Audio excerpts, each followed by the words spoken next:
Sans les prodiges de l'artillerie, jamais la guerre de sécession n'aurait été une aussi formidable hécatombe. Entre 1861 et 1865, le génie américain se vit offrir un champ d'expérience à la mesure de son excellence dans l'art de la guerre. Pas besoin d'avoir fait West Point.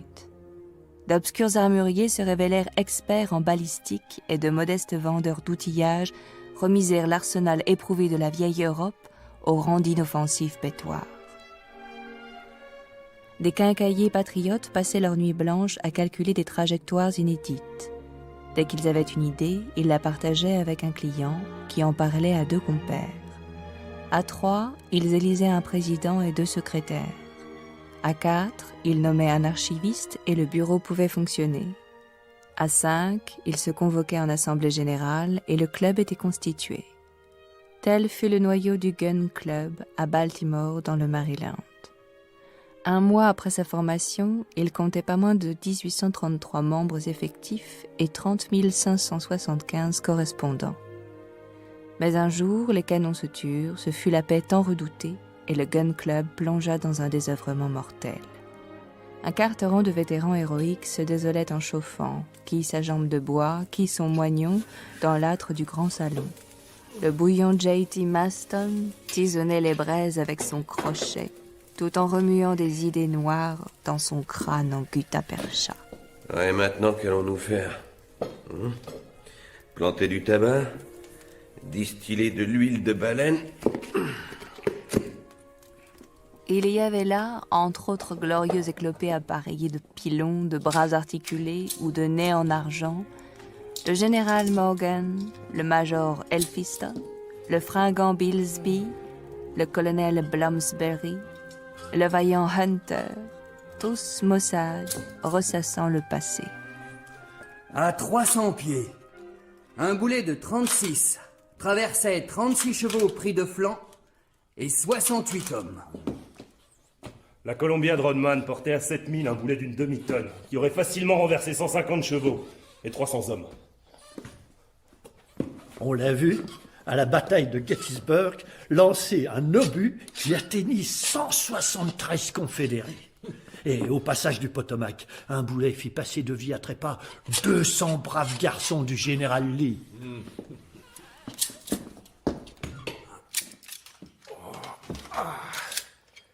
Le statisticien Pitcairn, en divisant le nombre des victimes tombées sous les boulets par celui des membres du Gun Club, a établi que chacun de nous a tué pour son compte une moyenne de 2375 hommes et des poussières. Notre unique souci philanthropique est la destruction de l'humanité, mes chers amis. Et notre civilisation repose sur la course aux armements. Ne vous en déplaise, nous sommes des anges exterminateurs. À qui croirait en nous voyant? C'est du passé, Major Elphiston. Il ne nous reste qu'à fourrer dans nos poches les mains que nous avons perdues au champ d'honneur. Une petite occasion ne se présentera pas d'essayer nos canons? Un casus belli qui nous permette de confronter notre savoir-faire à quelques grandes puissances transatlantiques? Les Français, si taquins, n'auront-ils pas l'idée de couler un de nos steamers? Pour nous agacer, les Anglais ne pendront-ils pas haut et court 3 ou 4 de nos marins? Et quand bien même ils en pendraient 300, nous ne bougerions pas. Notre bannière perd des couleurs de jour en jour. Il y a dans l'air 1000 raisons de se battre, et l'on ne se bat pas. On économise les bras et les jambes de gens qui ne savent qu'en faire. Si l'on ne me fournit pas l'occasion d'essayer mon nouveau mortier sur un vrai champ de bataille, je vais m'enterrer avec lui dans les plaines de l'Arkansas.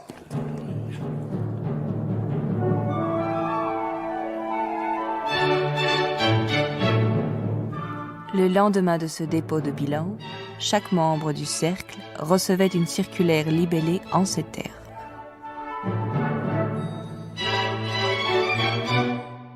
Baltimore, 3 octobre. Le président du Gun Club a l'honneur de prévenir ses collègues qu'à la séance du 5 courant, il leur fera une communication de nature à les intéresser vivement. En conséquence, il les prie tout affaire cessante de se rendre à l'invitation qu'il aurait faite par la présente. Très cordialement, leur Impey Barbicane. Le 5 octobre, à 8 heures du soir, une foule compacte se pressait dans les salons du Gun Club. Tous les membres de Baltimore étaient là, et les trains débarquaient les correspondants par centaines. Et si grand que fut le hall des séances, ce monde de savants, refoulé dans les salles annexes, se heurtait aux populaires qui se pressaient pour accéder aux meilleures places. Droit, derrière son bureau massif, Impey Barbicane, âgé de 40 ans, apparaissait comme un homme de la Nouvelle-Angleterre, barbichu, sec, austère, portant le haut de forme de l'oncle Sam et d'Abraham Lincoln. En un mot, un Yankee. 8 heures sonnèrent, il se redressa. Mes amis, depuis trop longtemps, une paix inféconde est venue engourdir les membres du Gun Club. Il a fallu abandonner nos travaux sur la route du progrès. Une bonne guerre! Voilà ce qu'il nous faut! La guerre est passée de mode, mon cher Maston. Il faut en prendre notre parti et chercher un autre aliment à l'impatience qui nous dévore. Un aliment? De quel aliment vous venez nous parler? Depuis quelques mois, je me suis demandé si nos progrès dans la science de la balistique ne nous permettraient pas de tenter une grande expérience digne de notre siècle. J'ai donc cherché, travaillé, calculé, et de mes études est résultée cette conviction que nous devons tenter la plus folle entreprise qui soit et qui paraîtrait impossible à tout autre pays et à toute autre époque. Ce projet est donc digne de vous, digne du passé du Gun Club et ne manquera pas de faire du bruit dans le monde. Beaucoup de bruit. Beaucoup de bruit dans le vrai sens du mot. N'interrompez pas. Je vous prie donc, braves collègues, de m'accorder toute votre attention. Un frémissement courut dans l'assemblée. Barbicane assura son chapeau sur sa tête. Regardez la lune. Ne vous étonnez pas si je viens vous entretenir ici de l'astre des nuits. Il nous est peut-être réservé d'en être les Christophe Colomb. J'entends vous mener à sa conquête et son nom se joindra à ceux des 36 États qui forment ce grand pays de l'Union. On l'a beaucoup étudié.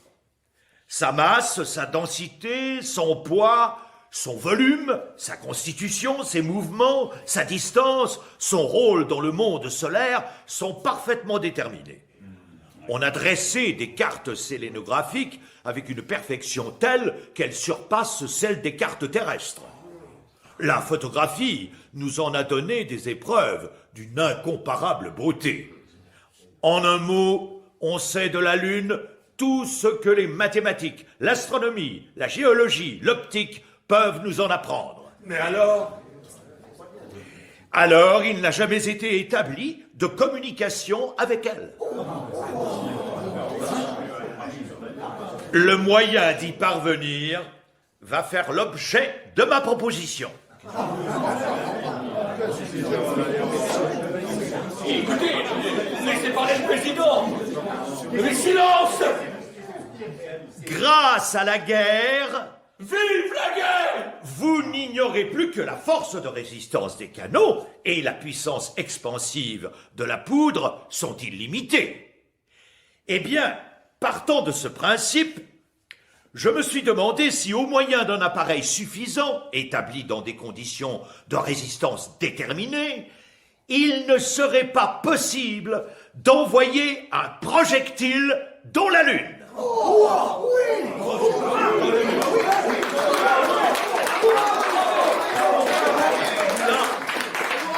Laissez-moi finir. J'ai pris la question sous toutes ses faces.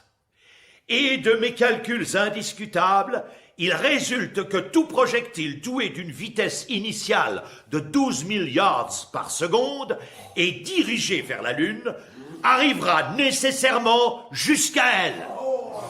J'ai donc l'honneur de vous proposer, mes amis, de tenter ensemble cette expérience.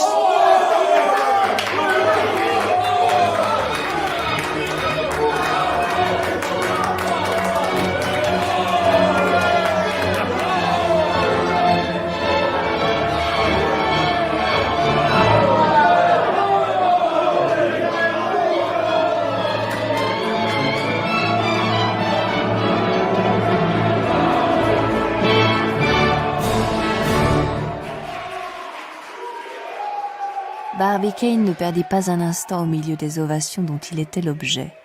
Son premier soin fut de réunir quelques-uns de ses collègues les plus éminents dans les bureaux du Gun Club. Là, on convint de consulter les astronomes. Une note très précise fut adressée à l'observatoire de Cambridge, dans le Massachusetts, où fonctionne la puissante lunette qui permit à Bond de résoudre la nébuleuse d'Andromède et à Clark de découvrir le satellite de Sirius. La réponse fut immédiate. Le major Elphiston en fit la lecture.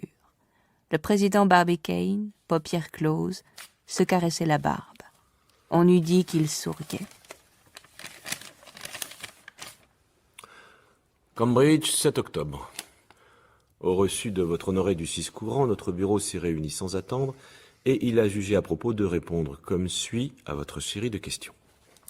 Sur la première question, est-il possible d'envoyer un projectile dans la Lune?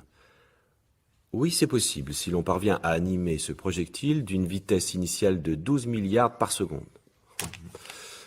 À mesure que l'on s'éloigne de la Terre, l'action de la pesanteur diminue en raison inverse du carré des distances, c'est-à-dire que pour une distance 3 fois plus grande, cette action est 9 fois moins forte. En conséquence, la pesanteur du boulet décroîtra rapidement et finira par s'annuler complètement au moment où l'attraction de la Lune fera équilibre à celle de la Terre, c'est-à-dire au 47/52e du trajet. À ce moment, le projectile ne pèsera plus et s'il franchit ce point, il tombera sur la Lune par l'effet seul de l'attraction lunaire. La possibilité théorique de l'expérience est donc ainsi démontrée. Sur la deuxième question, quelle est la distance exacte qui sépare la Terre de son satellite? La Lune ne décrit pas autour de la Terre une circonférence, mais une ellipse. En conséquence, elle se trouve tantôt dans l'apogée de la Terre, tantôt dans son périgée. C'est important, la Lune est dans son périgée à son point le plus rapproché, ou plus du 9e du parcours. C'est donc la distance de la Lune qui doit servir de base au calcul. Sur la troisième question, à quel moment devra-t-on lancer le projectile pour qu'il rencontre la Lune en un point déterminé?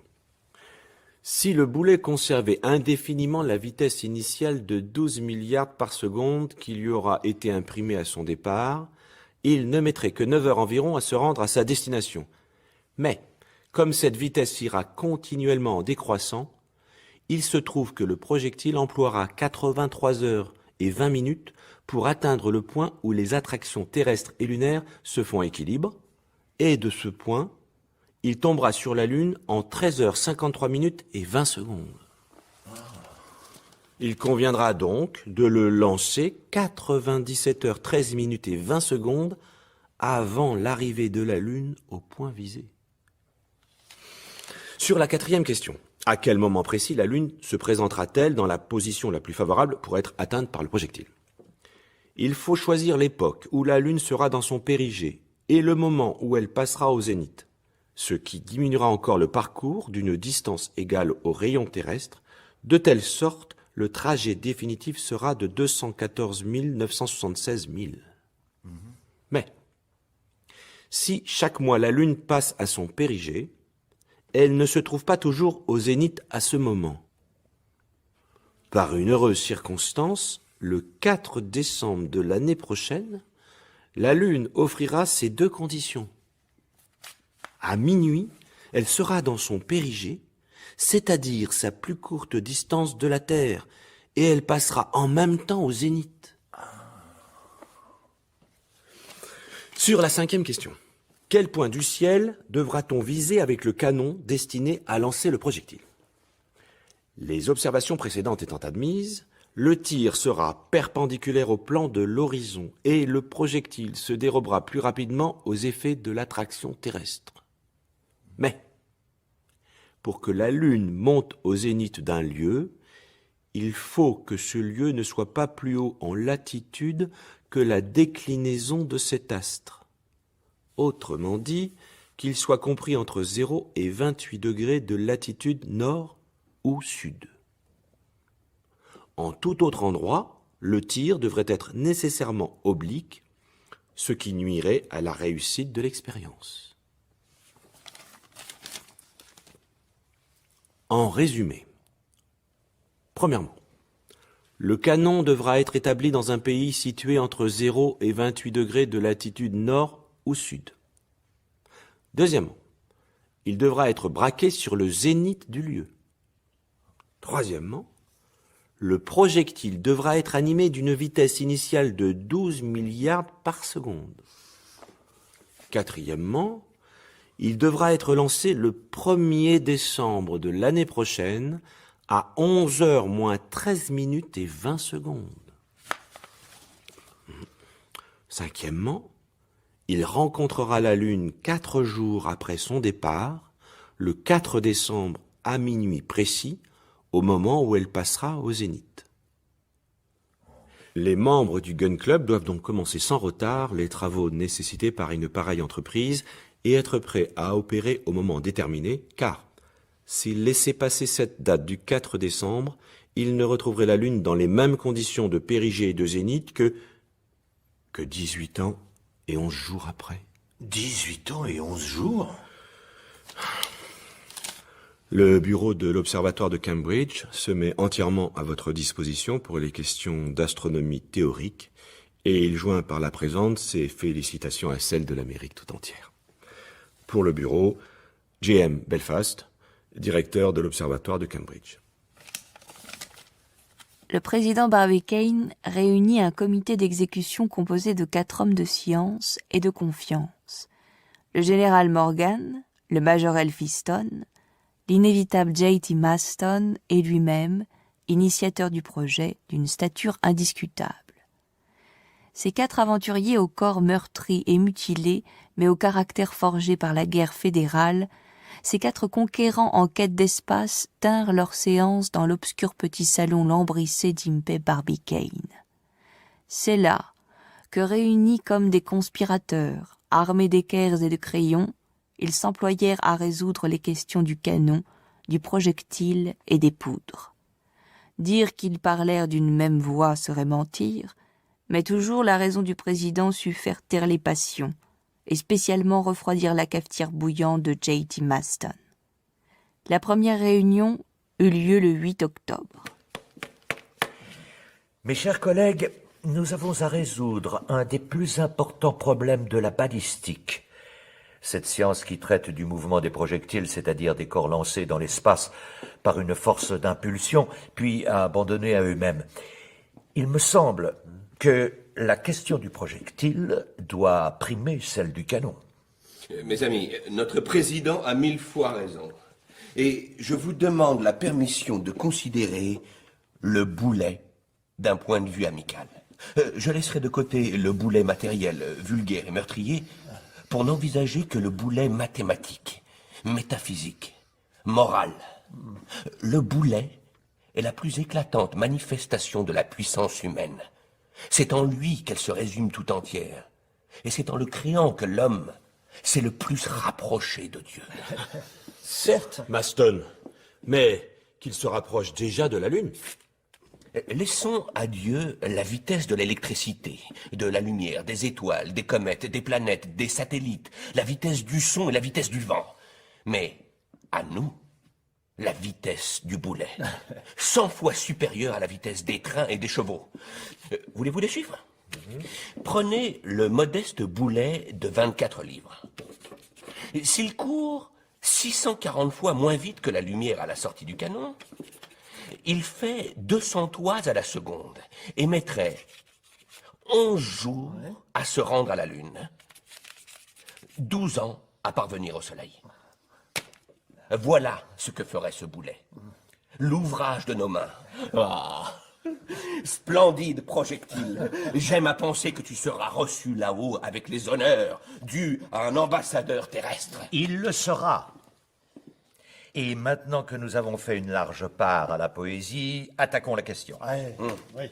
Bon, et la question. La question. Le problème à résoudre est d'imprimer à un projectile une vitesse de 12 000 yards par seconde. Le général Morgan peut nous édifier à cet égard. D'autant plus facilement que pendant la guerre, j'étais membre de la commission d'expérience. Je vous dirais que les canons de sang de Dahlgren, qui portaient à 2500 toises, imprimaient à leurs projectiles une vitesse initiale de 500 yards à la seconde. Et la Columbia de Rodman? La Columbia de Rodman détient le record. Essayée près de New York, elle a lancé un boulet d'une demi-tonne à une distance de 6000, avec une vitesse de 800 yards par seconde. Résultat que n'ont jamais obtenu Armstrong et Palliser en Angleterre. Oh, les Anglais. Ainsi donc, ces 800 yards seraient la vitesse maximum atteinte jusqu'ici. Oui, Alors, prenons pour point de départ cette vitesse de 800 yards. Il faudra la vintupler. J'appellerai votre attention sur les dimensions qu'il convient de donner au boulet. Vous pensez bien qu'il ne s'agit plus ici de projectiles pesant au plus 500 000 kilos. Pourquoi pas? Parce que ce boulet doit être assez gros pour attirer l'attention des habitants de la Lune. Oui, et pour une autre raison, bien plus importante encore. Que voulez-vous dire, Barbicane? Mais il s'agit d'une expérience scientifique, que diable. Il ne suffit pas d'envoyer un engin et de ne plus s'en occuper. Il faut que nous le suivions pendant son parcours jusqu'au moment où il atteindra son but. Le suivre. Le suivre, ou notre expérience ne produira aucun résultat. Et pour cela, il faudrait que notre projectile ait des dimensions énormes. Nous allons contourner ce problème en rendant la Lune plus lumineuse. Ben, c'est lumineux surtout pour vous. Il n'y a qu'à diminuer l'épaisseur de l'atmosphère que traverse la lumière de la Lune. Vous avez une façon de simplifier les choses. Établissons un télescope sur une montagne. Un grossissement de 48 000 fois ramènera la Lune à 5 000 seulement. Et pour être visible, les objets n'auront plus besoin d'avoir que 9 pieds de diamètre. Permettez-moi de vous dire, mon cher président, que vos boulets seront encore d'un poids tel que... Major, ce ne sont pas mes boulets. Au siège de Constantinople, par Mahomet II, en 1453, on lança des boulets de pierre qui pesaient 1900 livres. À Malte, au temps des chevaliers, un canon du fort Saint-Elme lançait des projectiles pesant 2500 livres. Sous Louis XI, à Paris, un mortier lançait une bombe de 500 livres qui partit de la Bastille, un endroit où les fous enfermaient les sages, retombait à Charenton, un endroit où les sages enferment les fous. Moi, c'est français. Ils sont tous bons à enfermer. Depuis, si les projectiles ont gagné en portée, ils ont perdu en pesanteur. Or, si nous tournons nos efforts de ce côté, nous devons arriver, avec le progrès de la science, à décupler le poids des boulets de Mahomet II et des chevaliers de Malte. J'en conviens. Mais quel métal comptez-vous donc employer? la fonte. Je ne vois que ça. Un boulet de fonte de 9 pieds de diamètre sera d'un poids épouvantable. Oui, s'il est plein. Non, s'il est creux. Creux? Ce sera donc un obus. Où l'on pourra mettre des dépêches et des échantillons de toutes nos productions terrestres. Quelle sera l'épaisseur de ces parois? Manston, quelle épaisseur?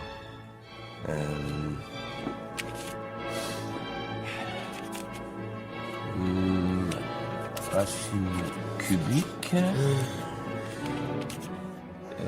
Les parois auront à peine 2 pouces d'épaisseur. Ce sera suffisant? Non, évidemment. Alors que faire? Employer un autre métal. Du cuivre. Non, c'est encore trop lourd. Mais j'ai mieux à vous proposer. Quoi donc? De l'aluminium. Oui, de l'aluminium, mes amis.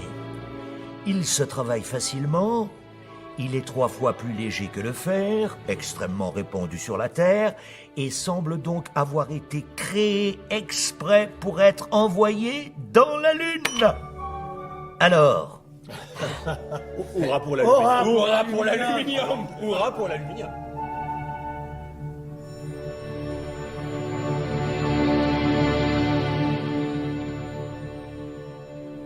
Le lendemain soir, la discussion reprit sans préambule. Mes chers collègues, nous allons nous occuper à présent de l'engin à construire. Il est probable que nous arriverons à lui donner des dimensions gigantesques. Notre problème se présente sous cette forme. Imprimer une vitesse initiale de 12 000 yards par seconde à un obus de 108 pouces de diamètre et d'un poids de 20 000 livres. Qu'en pensez-vous, Major Elphiston? Quand un projectile est lancé dans l'espace, il est sollicité par 3 forces. La résistance du milieu, l'attraction de la Terre et la force d'impulsion dont il est animé. Examinons ces 3 forces. La résistance du milieu, c'est-à-dire celle de l'air, sera peu importante. Le projectile l'aura traversé en 5 secondes, c'est insignifiant. Passons à l'attraction de la Terre, c'est-à-dire à la pesanteur de l'obus. Il s'agit de vaincre cette action de la pesanteur. Maudite pesanteur. Nous en triompherons. Par la force d'impulsion qui résultera de la longueur de l'engin et de la quantité de poudre employée. En conséquence, occupons-nous des dimensions à donner au canon. Jusqu'ici, les canons les plus longs n'ont pas dépassé 25 pieds en longueur. Nous allons donc étonner bien des gens par les dimensions que nous serons forcés d'adopter. Pour mon compte, je demande un canon d'un demi-mille au moins. Un demi? Oui, un demi-mille. Et vous verrez qu'il sera encore trop court. Ah, alors, Maston, vous exagérez. Moi, j'exagère? Je voudrais bien savoir pourquoi. Parce que vous allez trop loin. Sachez, monsieur, qu'un artilleur est comme un boulet. Il ne va jamais trop loin. Du calme, mes amis. Et c'est le major qui a commencé. Taisez-vous à la fin, Maston. Quelles sont les règles usitées en ce qui nous intéresse? Ordinairement, la longueur d'un canon est 20 à 25 fois le diamètre du boulet. Et il pèse 235 à 240 fois son poids. Mais c'est ridicule. Autant prendre un pistolet. Je donne raison à notre honorable secrétaire, c'est pourquoi je vous propose de quadrupler cette longueur et de construire un canon de 900 pieds. Quelle épaisseur donner à ces parois? Une épaisseur de 6 pieds. Vous ne pensez pas dresser une pareille masse sur un affût? Ce serait pourtant superbe. Mais impraticable. Non, je songe à couler cet engin dans le sol, à le fréter avec des cercles de fer forgé, et enfin à l'entourer d'un épais massif de maçonnerie de pierre et de chaux, de telle façon qu'il participe de toute la résistance du terrain environnant. Une fois la pièce fondue, l'âme sera soigneusement alésée et calibrée, de manière à empêcher le vent du boulet. Ainsi, il n'y aura aucune déperdition de gaz et toute la force expansive de la poudre sera employée à l'impulsion. Hurrah, hurrah! Pour le président, nous tenons notre canon. Pas encore. Et pourquoi? Parce que vous oubliez une chose, cher Maston. Nous n'avons pas discuté sa forme. Sera-ce un canon, un obusier ou un mortier? Un canon. Un obusier. Un mortier. Je vais vous mettre tous d'accord. Notre columbiade tiendra à la fois de ces 3 bouches à feu. Ce sera un canon, puisque la chambre de la poudre aura le même diamètre que l'arme. Ce sera un obusier, puisqu'il lancera un obus. Enfin, ce sera un mortier, puisqu'il sera braqué sous un angle de 90 degrés et qu'ainsi, sans recul possible, inébranlablement fixé au sol, il communiquera au projectile toute la puissance d'impulsion accumulée dans ses flancs. Notre canon doit être d'une grande ténacité, d'une grande dureté, infusible à la chaleur, indissoluble et inoxydable à l'action corrosive des acides. Dans ce cas, je propose pour la fabrication de la columbiade le meilleur alliage connu jusqu'ici, c'est-à-dire 100 parties de cuivre, 12 parties d'étain et 6 parties de laiton. Mes amis, cette composition a donné des résultats excellents, mais elle coûterait trop cher et serait d'un emploi fort difficile. Je pense donc qu'il faut adopter une matière moins chère, telle que la fonte de fer. N'est-ce pas votre avis, Major? Ah, parfaitement. La fonte de fer coûte 10 fois moins que le bronze. Elle est facile à fondre. Elle se coule simplement dans des moules de sable et est d'une manipulation rapide. C'est donc à la fois une économie d'argent et de temps. Par ailleurs, je me rappelle qu'au siège d'Atlanta, des pièces en fonte ont tiré sans en pâtir 1000 coups chacune de 20 minutes en 20 minutes. Elle est cassante, votre fonte. Oui, mais résistante. Je vais prier notre digne secrétaire de calculer le poids d'un canon de fonte long de 900 pieds, d'un diamètre intérieur de 9 pieds, avec des parois de 6 pieds d'épaisseur. Alors, ce canon pèsera 68 040 tonnes. C'est trop lourd. Et à 2 cents la livre, il coûtera 2 510 701 $. C'est trop cher. Messieurs, je vous répéterai ce que je vous disais hier. Soyez tranquilles. L'argent ne manquera pas.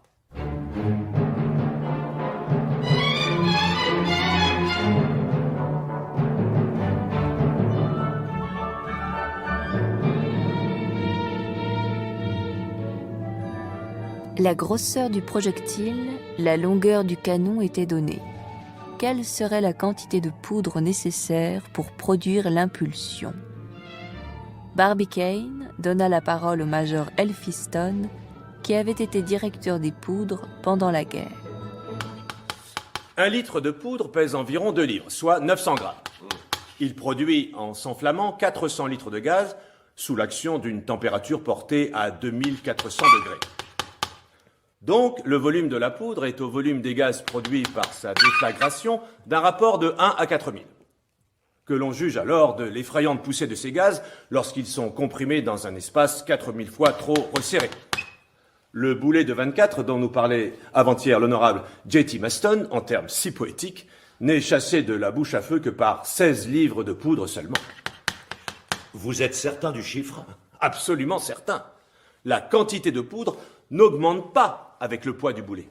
Calculez, et vous verrez que pour le boulet d'une demi-tonne, au lieu de 333 livres de poudre, cette quantité a été réduite à 160 livres seulement.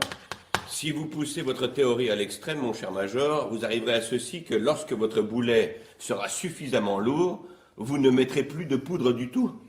Mon ami Maston est taquin. Je proposerai bientôt des quantités de poudre qui satisferont son amour-propre d'artilleur. Seulement, je tiens à constater que pendant la guerre, et pour les plus gros canons, le poids de la poudre a été réduit, après expérience, au 10e du poids du boulet. Rien n'est plus exact. Mais avant de décider de la quantité de poudre nécessaire pour donner l'impulsion, je pense qu'il est bon de s'entendre sur sa nature. Pour charger sa columbiade, Rodman employait une poudre à grains gros comme des châtaignes, faite avec du charbon de saule simplement torréfié dans des chaudières de fonte. Cette poudre était dure et luisante, ne laissait aucune trace sur la main, renfermait dans une grande proportion de l'hydrogène et de l'oxygène, déflagrait instantanément et, quoique très brisante, ne détériorait pas sensiblement les bouches à feu. Eh bien, nous n'avons pas hésité, notre choix est fait.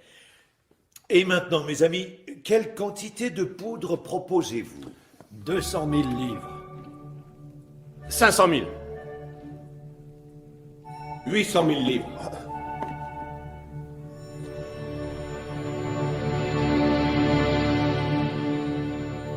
Cette fois, personne n'osa taxer Maston d'exagération. En effet, il s'agissait d'envoyer jusqu'à la Lune un projectile pesant 20 000 livres et de lui donner une force initiale de 12 000 yards par seconde. Mes braves camarades, je vais surprendre l'honorable J.T. Maston en lui disant qu'il a été timide dans ses calculs. Et je proposerai de doubler ses 800 000 livres de poudre. 1600 000 livres. Mais alors, il faudra en revenir à mon canon d'un demi-mille de longueur. C'est évident.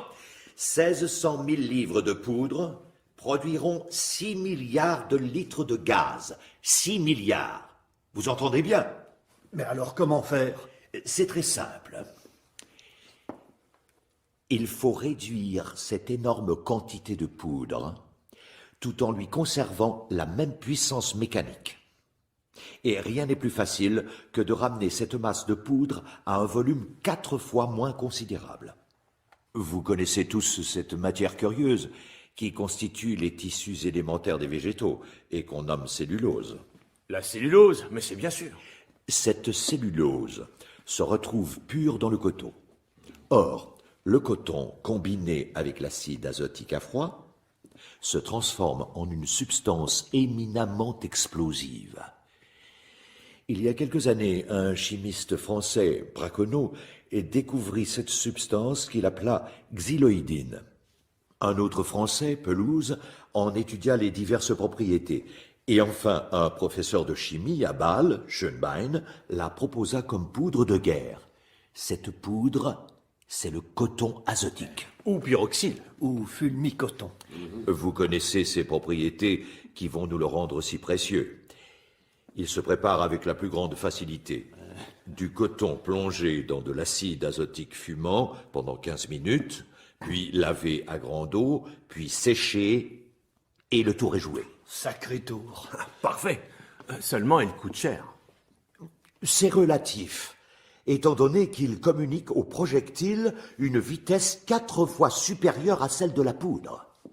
J'ajouterai même que si l'on y mêle les 8/10 de son poids de nitrate de potasse, sa puissance expansive est encore augmentée dans une grande proportion. Ainsi donc, au lieu de 1600 000 livres de poudre, nous n'aurons que 400 000 livres de fulmicoton.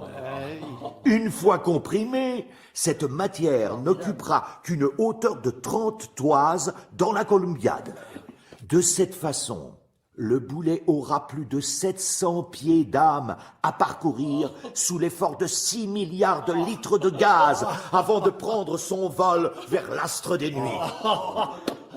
C'est le barbicane.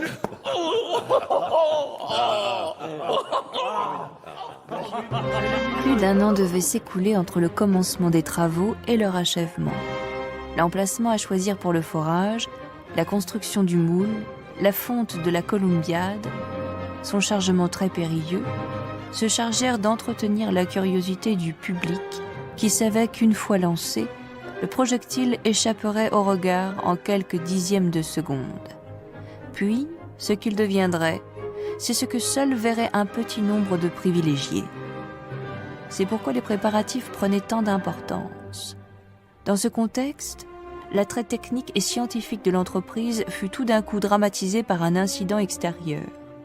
Un homme, un seul dans tous les États de l'Union, pestait et protestait contre la tentative du Gun Club.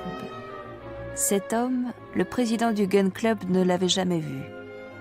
C'était un ingénieur comme lui, un Yankee de Philadelphie, large d'épaules, de nature violente et fière, qu'on appelait le capitaine Nicholl. Lors du conflit qui opposa le Sud et le Nord, une guerre dans la guerre s'établit entre les fondeurs de boulets et les forgeurs de plaques des navires blindés, ceux-là cherchant à percer la carapace de ceux-ci. Les Merrimack, les Monitor, les Ram Tennessee, les Weckhausen lançaient des boulets après s'être eux-mêmes cuirassés. Barbicane fut un grand fondeur et le capitaine Nicholl un grand forgeur. Le président du Gun Club passait sa vie à percer des trous et l'autre n'avait de cesse de l'en empêcher. Chacun prenait un malin plaisir à contrarier les efforts de l'autre. Ils rêvaient la nuit d'un combat singulier qui les aurait vus s'affronter sous la forme de monstres métalliques. Leur rivalité qui avait tourné à l'inimitié était devenue une obsession.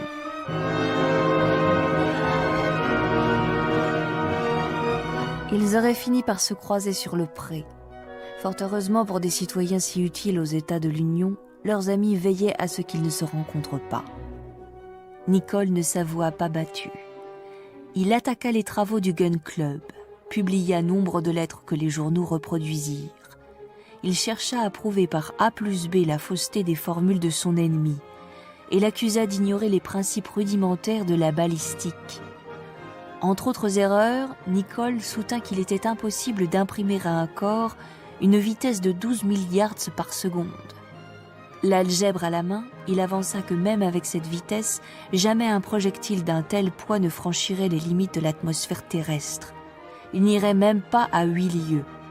Mieux, l'obus ne résisterait pas à la pression des gaz développés par l'inflammation de 1600 000 livres de poudre. Et si par sorcellerie il résistait à cette pression, il ne supporterait pas une telle température et fondrait à la sortie de la Columbiad pour retomber en pluie bouillante sur le crâne des imprudents spectateurs. On voit à quelle exagération se laissait entraîner le capitaine Nicole, qui était seul de son opinion. On le laissa donc crier à son aise, jusqu'à s'époumoner, puisque cela lui convenait. Il fit savoir qu'il n'aimait pas qu'on lui promette la lune. Il se faisait le défenseur d'une cause perdue d'avance, et n'enleva pas un seul admirateur au président du Gun Club. Nicole, acculé dans ses derniers retranchements, joua son va-tout et proposa publiquement dans l'Enquirer de Richmond une série de paris conçus en ces termes et suivant une proportion croissante. Il paria. Premièrement, que les fonds nécessaires à l'entreprise du Gun Club ne seraient pas faits, 1 000 $. Deuxièmement, que l'opération de la fonte d'un canon de 900 pieds était impraticable et ne réussirait pas, 2 000 $. Troisièmement, qu'il serait impossible de charger la Columbiad et que le pyroxyle prendrait feu de lui-même sous la pression du projectile, 3 000 $. Quatrièmement, que la Columbiad éclaterait au premier coup, 4 000 $. Cinquièmement, que le boulet retomberait quelques secondes après avoir été lancé, 5 000 $. On le voit, c'était une somme importante que risquait le capitaine dans son entêtement. Il ne s'agissait pas moins de 15 000 $. Fallait-il qu'il soit sûr de lui.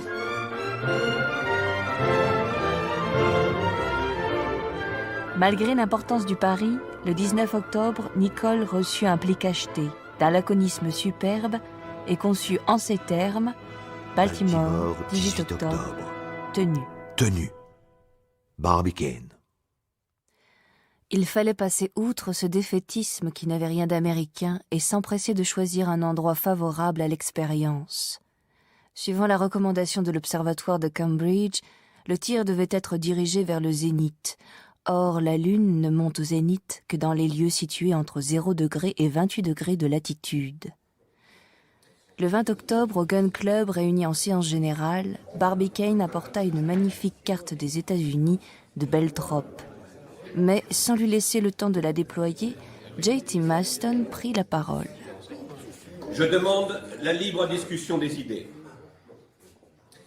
Et je soutiens que le territoire duquel s'élancera notre glorieux projectile doit appartenir à l'Union. Puisque nos frontières ne sont pas assez étendues, il nous faut chercher au-delà des États-Unis et dans un pays limitrophe de ce 28e parallèle. C'est là un casus belli légitime. Et je demande qu'on déclare la guerre au Mexique. Mais non! On a perdu la guerre! Tout sauf la guerre! Oui, vive le Mexique! Tôt ou tard, cette guerre se fera. Et je demande qu'elle éclate aujourd'hui même. Maston, je vous retire la parole. Je conviens que l'expérience ne doit être tentée que sur le sol de l'Union. Mais si le véhément J.T. m'eût laissé parler, s'il eût jeté les yeux sur une carte, il saurait qu'il est parfaitement inutile de déclarer la guerre à nos voisins, car certaines frontières des États-Unis s'étendent au-delà du 28e parallèle. Nous avons à notre disposition tout le sud du Texas et des Florides. Il fut donc décidé que la Columbiad serait coulée, soit dans le sol du Texas, soit dans celui de la Floride. Mais cette décision devait créer une rivalité sans exemple entre les villes de ces deux États. La Floride, dans sa partie méridionale, est seulement hérissée de forts élevés contre les Indiens errants. Une seule ville, Tampaton, pouvait réclamer en faveur de sa situation et se présenter avec ses droits. Au Texas, au contraire, les villes sont plus nombreuses et plus importantes. Corpus Christi et toutes les cités situées sur le Rio Bravo, Laredo, Santa Rita, El Panda, Brownsville, autant d'objecteurs aux prétentions de la Floride, sans parler des moustiques. La décision à peine connue, les députés texiens et floridiens arrivèrent à Baltimore. À partir de ce moment, le président Barbicane et les membres influents du Gun Club furent assiégés jour et nuit de réclamations. Si 7 villes de la Grèce se disputèrent l'honneur d'avoir vu naître Homère, 2 États tout entiers menaçaient d'en venir aux mains à propos d'un canon. On vit ces frères féroces se promener en armes dans les rues de la ville. À chaque rencontre, quelques bagarres étaient à craindre. Heureusement, la diplomatie du président Barbicane écarta ce danger. Les démonstrations directes trouvèrent un dérivatif dans les journaux. Les Texiens par l'organe du New York Herald.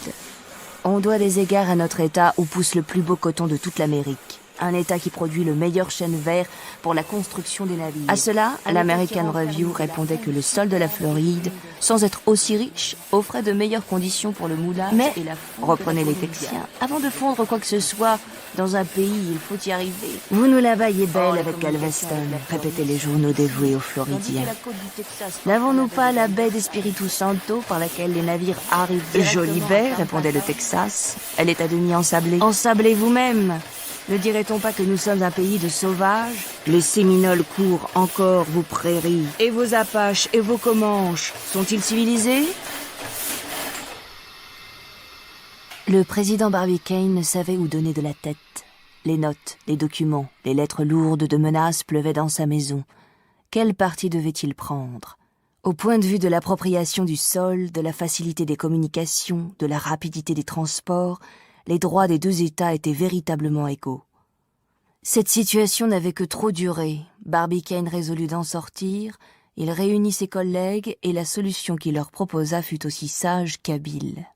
En considérant ce qui vient de se passer entre la Floride et le Texas, il est évident que les mêmes difficultés se reproduiront entre les villes de l'État favorisé. La rivalité et l'insatisfaction descendront du genre à l'espèce, de l'État à la cité.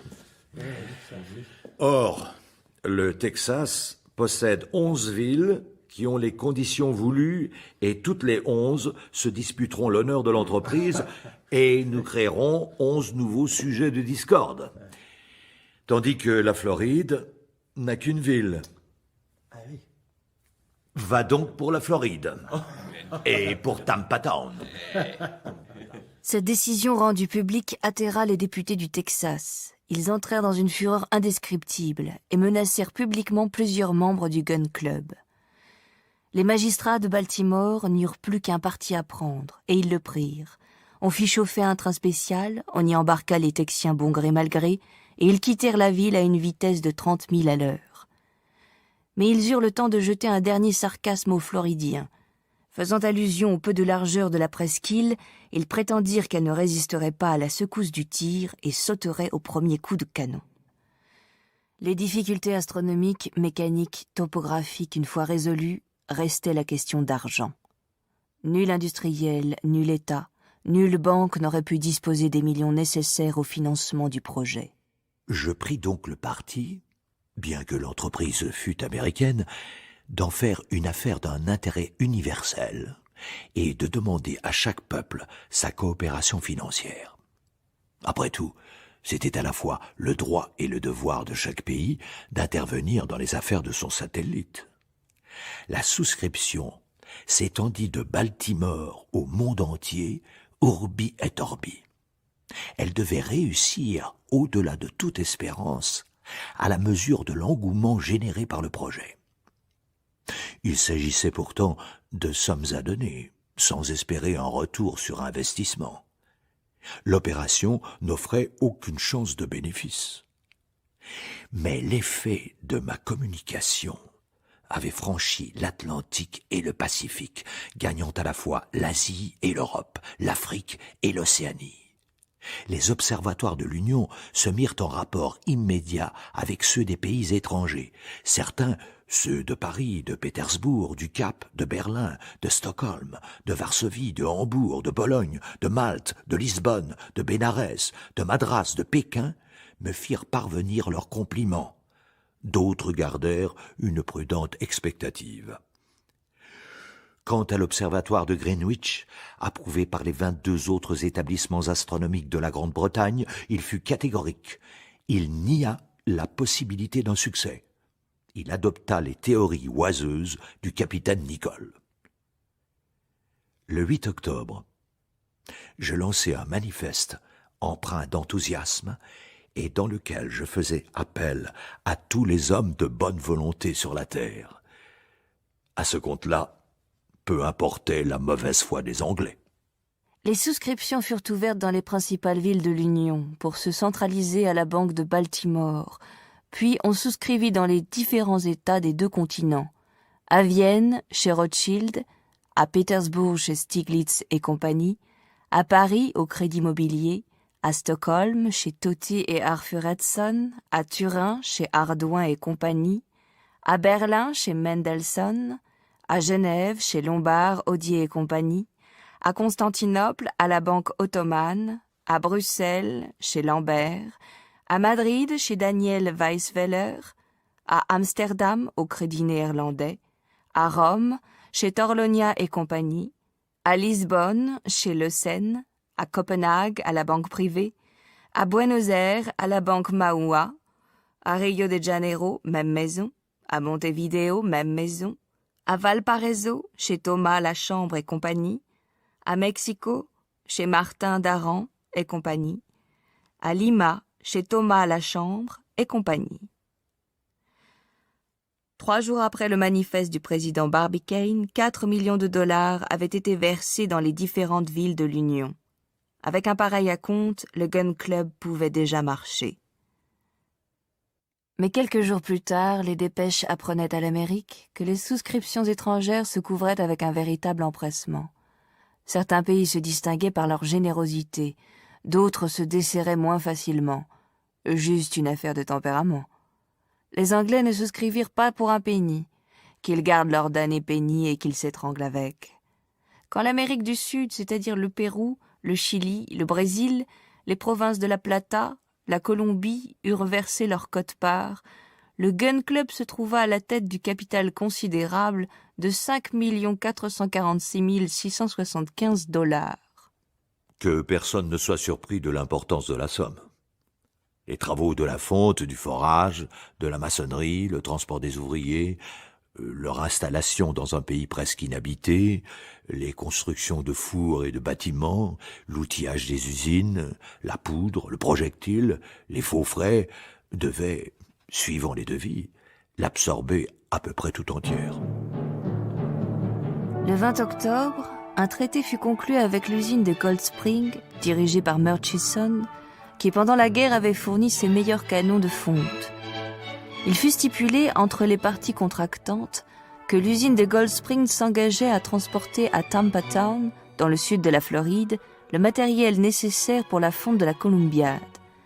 Cette opération devait être terminée le 15 octobre prochain au plus tard, sous peine d'avoir à verser une indemnité de 100 $ par jour jusqu'au moment où la Lune se présenterait dans les mêmes conditions, c'est-à-dire exactement dans 18 ans et 11 jours. Une fois le traité signé, Barbicane quitta Baltimore, accompagné de l'industriel Murchison, qui risquait gros dans l'aventure, du major Alphiston, toujours de bons conseils, et de J.T. Maston, à qui il ne refusait rien. Pas une seconde à perdre, mes amis. Un aviso de la Marine fédérale nous attend à la Nouvelle-Orléans. Et de là, nous rejoindrons Tampa Town. Et de là, si Dieu le veut, la Lune.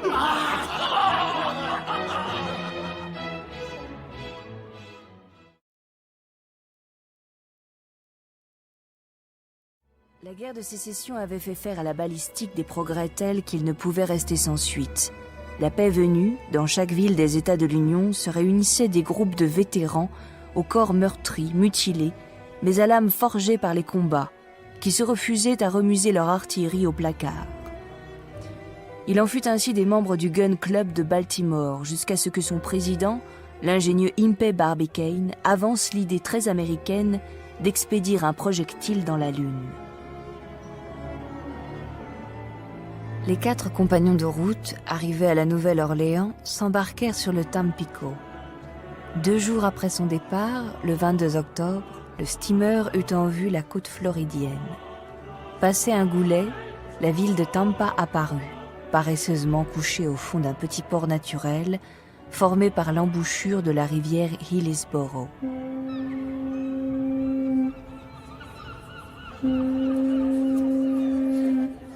Les 3000 habitants de Tampa Town se portèrent bruyamment à la rencontre de l'homme qui les avait favorisés de son choix. Mais ignorant leurs ovations, Barbicane tâtait du pied le sol floridien pour en éprouver la solidité. Pas de temps à perdre. Dès demain à la fraîche, nous irons à cheval reconnaître le pays.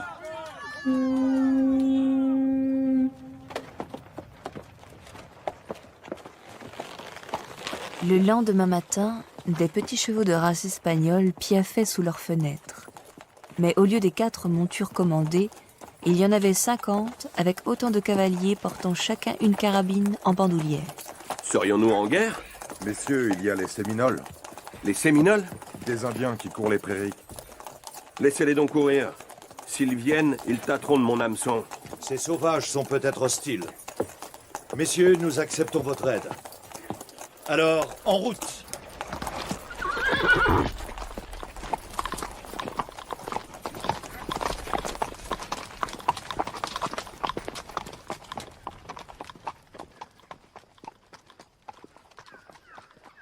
Il était 5 heures du matin. Il faisait déjà chaud, mais de fraîches brises de mer modéraient cette excessive température. La petite troupe suivit la côte. Bientôt les flots de la baie disparurent derrière un pli de terrain, et la campagne s'offrit seule au regard. À quelques milles du rivage, un réseau lacustre inondait les basses terres. On se serait cru en Hollande. Mais la campagne prenant de l'altitude montrait des plaines propices à toutes sortes de productions végétales. Ananas, igname, tabac, riz, coton, canne à sucre, qui s'étendaient à perte de vue avec une insouciante prodigalité. Barbicane examinait la configuration du sol. Le spectacle grandiose élevait l'âme, mais le président du Gun Club parut surtout satisfait de l'élévation progressive du terrain. Oh! Parfait. Nous coulerons notre Columbiad dans les hautes terres. Pour être plus près de la Lune? Maston, que nous importe quelques toises de plus ou de moins. Mais sur des terrains en hauteur, nous nous mettrons à l'abri d'éventuelles montées des eaux. Et c'est à prendre en considération quand il s'agit de forer un puits de 900 pieds de profondeur. Vous avez raison, monsieur Barbicane. Mais si nous devions rencontrer des sources ou des puits artésiens, nous sommes équipés pour les épuiser ou les détourner. J'aimerais être au premier coup de pioche. Et moi, au dernier.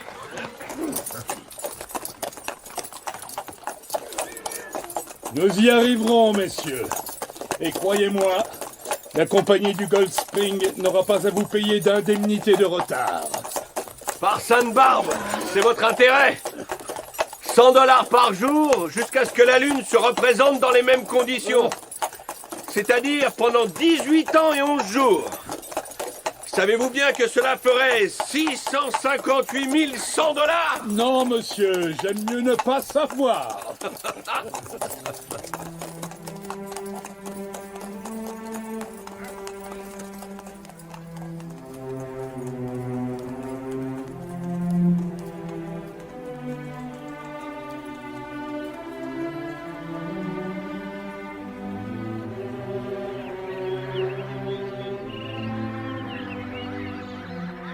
Aux campagnes fertiles succédaient les forêts tropicales, faites de grenadiers, de citronniers, de figuiers, de bananiers et de grands ceps de vignes.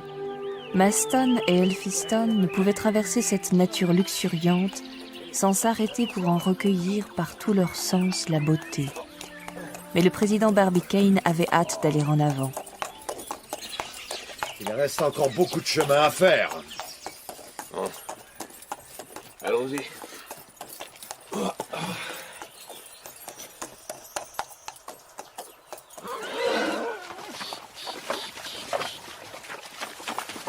Attention.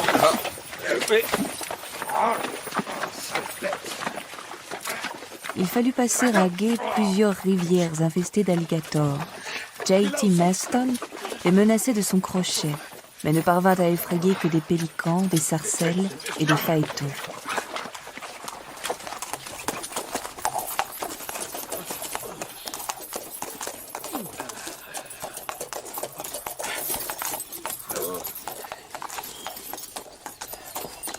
Enfin, voici la région des pins. Et celle des sauvages.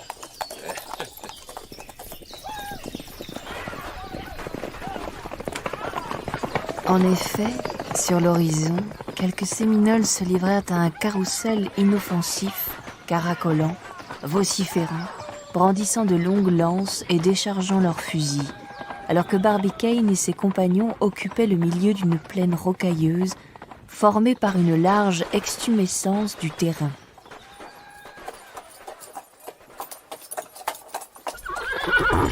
Halte! Cet endroit a-t-il un nom dans le pays? On l'appelle Stones Hill, monsieur. La colline de pierre. Fort bien. Barbicane mit pied à terre, prit ses instruments et commença à relever sa position. La troupe, autour de lui, retenait son souffle. À ce moment, le soleil passa au méridien. Cet emplacement est situé à 300 toises au-dessus du niveau de la mer, par 27 degrés 7 minutes de latitude et 5 degrés 7 minutes de longitude ouest. Il me paraît offrir, par sa nature aride et rocailleuse, toutes les conditions favorables à l'expérience. C'est dans cette plaine que s'élèveront nos magasins, nos ateliers, nos fourneaux, les huttes de nos ouvriers. Et c'est d'ici, de cette colline de pierre, que notre projectile s'envolera vers les espaces du monde solaire.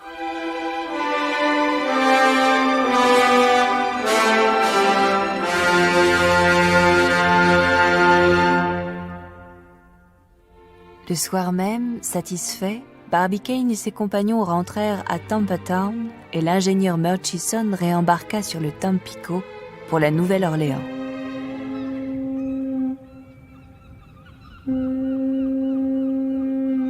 Huit jours après son départ, le Tampico revint avec une flottille de bateaux à vapeur.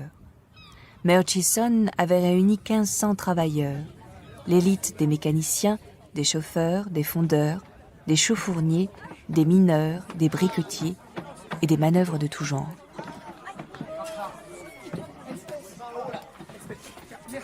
Ils débarquent avec leur famille.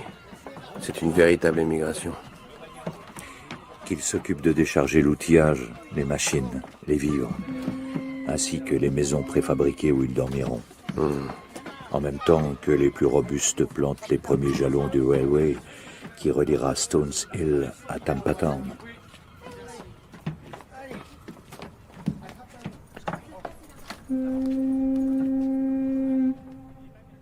Bientôt, ce fut une vraie ville qui dressait ses palissades autour de Stones Hill. Le 4 novembre, à 8 heures du matin, le premier coup de pioche fut donné. Et depuis ce moment, ce vaillant outil ne resta plus oisif un seul instant dans la main des mineurs. Les ouvriers se relayaient par quart de journée. Le travail de maçonnerie en blessa plus d'un et certains moururent. Mais l'ardeur ne se ralentit jamais. Le jour, le soleil versait jusqu'à 40 degrés de chaleur. La nuit, les lueurs blafardes de la lumière électrique, le bruit des pics sur la roche, la détonation des mines, le grincement des machines, le tourbillon des fumées éparses, créaient autour de Stones Hill un cercle d'épouvante que les troupeaux de bisons ou les détachements de séminoles n'osaient plus franchir. Le premier mois écoulé, le puits avait atteint les 112 pieds désirés. En décembre, cette profondeur fut doublée et triplée en janvier. Pendant le mois de février, les travailleurs eurent à lutter contre une nappe souterraine. 3 semaines durent alors être employées avant que le forage puisse repartir. Aucun incident nouveau n'arrêta plus la marche de l'opération. Et le 10 juin, 20 jours avant l'expiration des délais fixés, le puits avait atteint la profondeur de 900 pieds. La maçonnerie reposait sur un cube de 30 pieds d'épaisseur, tandis qu'à sa partie supérieure, elle affleurait le sol. Pendant ces 8 mois, Barbicane ne quitta pas un seul instant Stones Hill. Il suivait les opérations du forage, mais aussi il s'inquiétait de la santé des travailleurs, et il fut assez heureux pour éviter ces épidémies si désastreuses sous les tropiques. Plusieurs ouvriers payèrent de leur vie les imprudences inhérentes à ces dangereux travaux, mais ce sont des détails dont les Américains, plus soucieux de l'humanité en général que de l'individu en particulier, se préoccupent assez peu.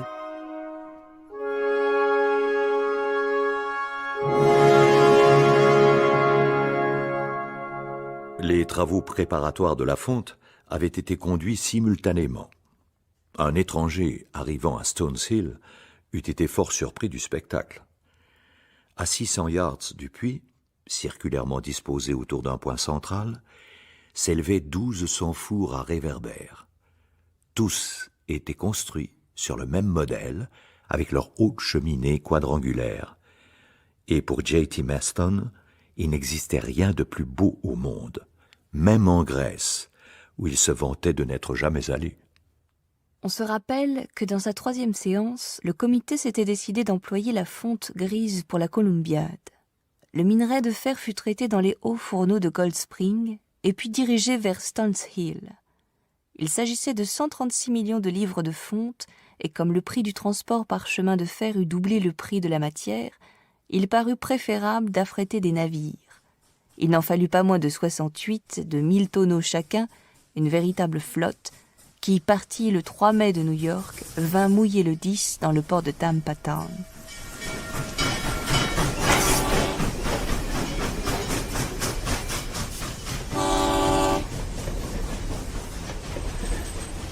Là, les navires furent déchargés dans les wagons du railroad de Stones Hill et seulement vers le milieu de janvier, l'énorme masse de métal se trouvait rendue à destination.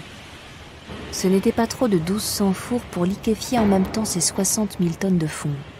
Ces fours, construits en briques réfractaires, se composaient d'une grille pour brûler le charbon de terre et d'une sole sur laquelle devaient être déposées les barres de fonte.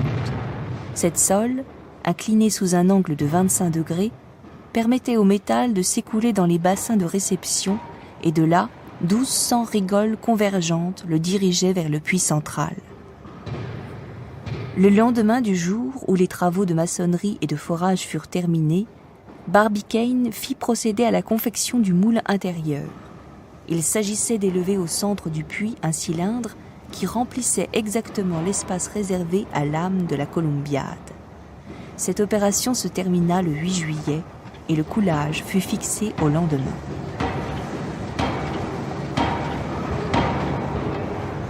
Ce sera une belle cérémonie que cette fête de la fonte. Ne vous réjouissez pas, Maston. Ce ne sera pas une fête publique. Comment? Vous n'ouvrirez pas les portes de l'enceinte à tout venant? Je m'en garderai bien. Ce sera une opération trop dangereuse. Et je tiens à ce qu'elle s'effectue à huis clos. Au lancement de notre projectile, dansez autour si ça vous chante. Mais jusque-là, pas question.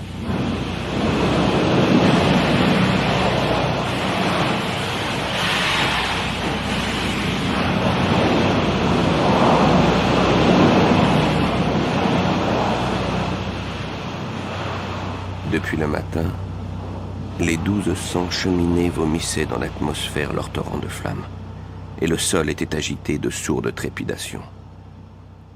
68 000 tonnes de charbon projetaient devant le disque du soleil un épais rideau de fumée noire. La réussite de l'opération dépendait de sa rapidité d'exécution.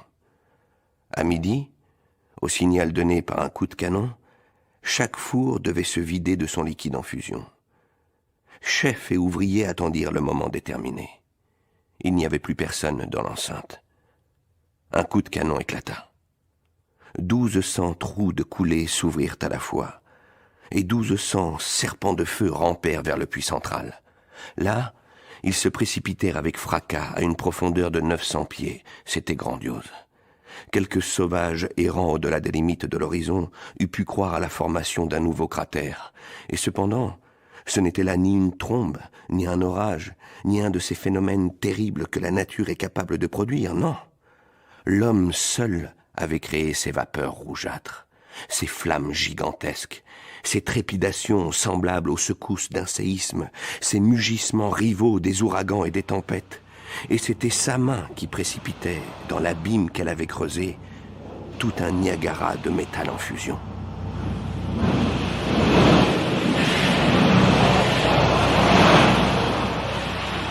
Mais 15 jours après la fonte, un maudit panache de fumée se dressait encore en plein ciel et le sol brûlait les pieds dans un rayon de 200 pas autour du sommet de Stones Hill. Les jours s'écoulèrent et les semaines. Aucun moyen de refroidir le cylindre. Impossible de s'en approcher. 4 mois à peine séparaient du jour J. Enlever le moule intérieur, calibrer l'âme de la pièce, charger la columbiade, tout cela restait à faire. Enfin, passé le 15 août, le terrain n'exhala plus que les derniers souffles du monstre enfermé dans son cercueil de pierre. Assez de temps perdu. Au travail! Les travaux reprirent le jour même. On procéda à l'extraction du moule intérieur. L'ardeur au travail fut telle, et les arguments de Barbicane si convaincants, avancés sous la forme de $, que dès le 3 septembre, toute trace du moule avait disparu. Le 22 septembre, moins d'1 an après la communication Barbicane, l'énorme engin fut prêt. Il n'y avait plus que la Lune à attendre, mais nul ne douta qu'elle serait au rendez-vous.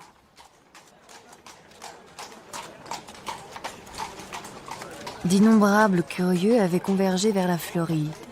La ville de Tampa s'était accrue prodigieusement et comptait à présent une population de 150 000 âmes qui chaque jour grossissait. Des compagnies s'étaient fondées pour l'érection d'églises, d'écoles, de bureaux, et elles prospéraient joliment. En moins d'1 an, l'étendue de la ville fut décuplée. On sait que les Yankees sont nés commerçants. Partout où le sort les jette, de la zone glacée à la zone torride, il faut que leur instinct des affaires s'exerce utilement. Des navires frétés pour le transport du matériel et des ouvriers donnèrent au port une activité sans pareille. Bientôt, d'autres bâtiments chargés de vivres, d'approvisionnement, de marchandises sillonnèrent la baie et les deux rades. De vastes comptoirs d'armateurs, des offices de courtiers s'établirent dans la ville. Depuis le 23 septembre, l'enceinte de Stones Hill avait été ouverte au grand public. Pour le public, c'était déjà beaucoup de contempler la superbe columbiade. Mais descendre dans ses profondeurs, ce fut le nec plus ultra du bonheur en ce monde.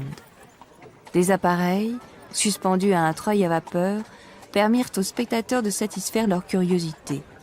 Femmes, enfants, vieillards, tous se firent un devoir de pénétrer jusqu'au fond de l'âme les mystères du canon colossal. Le prix de la descente fut fixé à $5 par personne, et l'affluence des visiteurs permit au Gun Club d'encaisser près de $500 000. Les grands travaux étaient terminés, et il fallait attendre encore 2 mois qui promettaient de paraître longs. Jusqu'alors, les moindres détails de l'opération avaient été chaque jour reproduits par les journaux.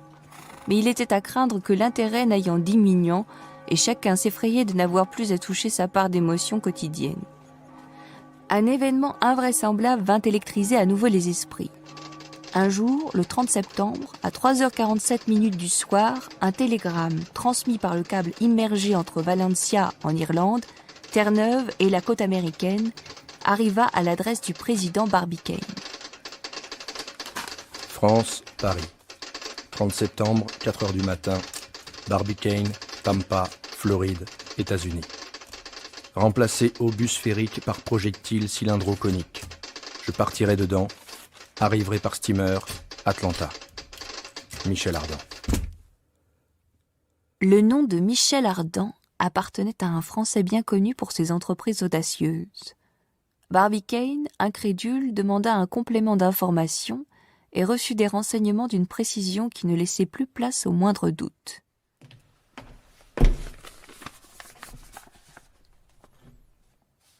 Le steamer l'Atlanta de Liverpool a pris la mer le 2 octobre, faisant voile pour Tampa Town, ayant à son bord un Français porté au livre des passagers sous le nom de Michel Ardan. C'est donc vrai. Cet homme existe, et dans 15 jours, il sera ici. C'est un fou, une tête brûlée, un trompe-la-mort. Jamais je ne permettrai.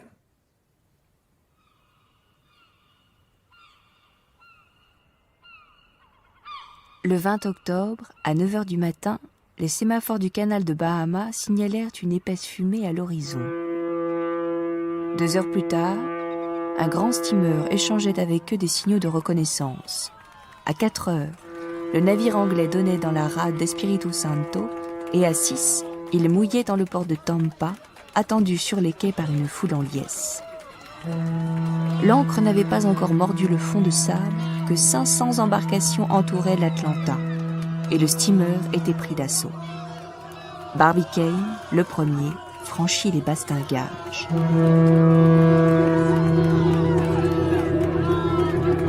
Oh! Je cherche un certain Michel Ardan. Ne cherchez plus! Je suis là! Barbicane, les bras croisés, regarda fixement un passager monté sur la dunette. C'était un homme de 40 ans. Sa tête puissante secouait une chevelure de lion. Ses joues étaient hérissées de poils jaunes. Ajoutez à cela un nez fort, un front haut, des bras musculeux et un large torse, qui faisait de lui un spécimen plutôt forgé que fondu, pour emprunter une de ces expressions à l'art métallurgique. Vous ne sauriez décrire Michel Ardan sans parler de son sourire irrésistible.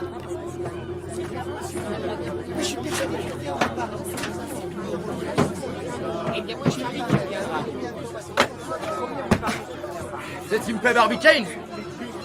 Président du Gun Club, dont vous ne faites pas partie. Bonjour quand même, monsieur Barbicane. Allez-vous bien? Et avez-vous pensé à modifier votre projectile ainsi que l'indiquait ma dépêche? Non, point. J'attendais votre arrivée. Mais vous avez bien réfléchi? Réfléchi? Est-ce que j'ai du temps à perdre? Je trouve l'occasion d'aller faire un tour dans la Lune, j'en profite et voilà tout. Il me semble que cela ne mérite pas tant de réflexion. Barbicane était bluffé par cet homme qui s'accaparait son idée et bousculait ses plans avec désinvolture. La foule s'approcha de ces deux hommes remarquables, le visionnaire et l'intrépide. Pour beaucoup, Michel Ardan était un héros légendaire. Pour Barbicane, il devint un ami dont la méfiance cessa dès qu'ils causèrent sur le pont du steamer. Ils en vinrent à la possibilité de mondes habitables. C'est un grand problème que tu me poses là, mi Barbicane. Et je serais porté à penser par l'affirmative, comme Plutarque, Swedenborg ou Bernardin de Saint-Pierre, que rien d'inutile n'existe en ce monde. Et j'affirmerai donc que si les mondes sont habitables, ils sont habités. Ou bien, ils l'ont été ou le seront. Je le crois aussi, pour ma part. Et moi, je n'en crois rien. Un curieux, un fâcheux, ou peut-être les deux, s'invita dans leur conversation sur le ton de qui cherche à plus la querelle que le débat. Il faudrait que les principes de la vie fussent modifiés. Pour ne parler que des planètes. On doit brûler dans les unes et geler dans les autres selon qu'elles sont plus ou moins éloignées du Soleil. Votre objection est tout à fait valable, mais si j'étais physicien, je vous dirais que s'il y a moins de caloriques mises en mouvement dans les planètes voisines du Soleil, et plus dans les planètes éloignées, ce simple phénomène suffit pour rendre la température de ces mondes supportable à des êtres organisés comme nous le sommes. Si j'étais naturaliste, je dirais que la nature nous fournit des exemples d'animaux vivant dans des conditions bien diverses d'habitabilité. Si j'étais chimiste, je dirais que les aérolithes, ces corps formés en dehors du monde terrestre, ont révélé à l'analyse la présence de carbone, substance qui doit son origine à des êtres organisés. Enfin, monsieur le trouble-fête, si j'étais théologien, je vous dirais que la rédemption divine semble, suivant saint Paul, s'être appliquée non seulement à la terre, mais à tous les mondes célestes. Mais je ne suis qu'un ignorant. Alors comme je ne sais pas si les mondes sont habités, je vais y voir. Votre ignorance va jusqu'à la folie. Vous vous tuerez. Avez-vous pensé au contre-coup qui vous mettra en pièces au départ? C'est effectivement le problème majeur à étudier. Et la chaleur développée par la vitesse du projectile en traversant les couches d'air? Oh, j'aurais si rapidement franchi l'atmosphère. Et l'eau? Les vivres? J'ai calculé que je pouvais en emporter pour 1 an et ma traversée durera 4 jours. L'air pour respirer en route? J'en ferai par des procédés chimiques. Votre chute sur la Lune, si vous y arrivez jamais... Elle sera 6 fois moins rapide qu'une chute sur la Terre, puisque la pesanteur est 6 fois moindre à la surface de la Lune. Elle sera encore suffisante pour vous briser comme du verre. Et qui m'empêchera de ralentir ma chute au moyen de rétrofusées convenablement disposées? Enfin, comment reviendrez-vous? Je ne reviendrai pas. Cette réponse qui touchait au sublime fit voir rouge le contradicteur de l'impassible français.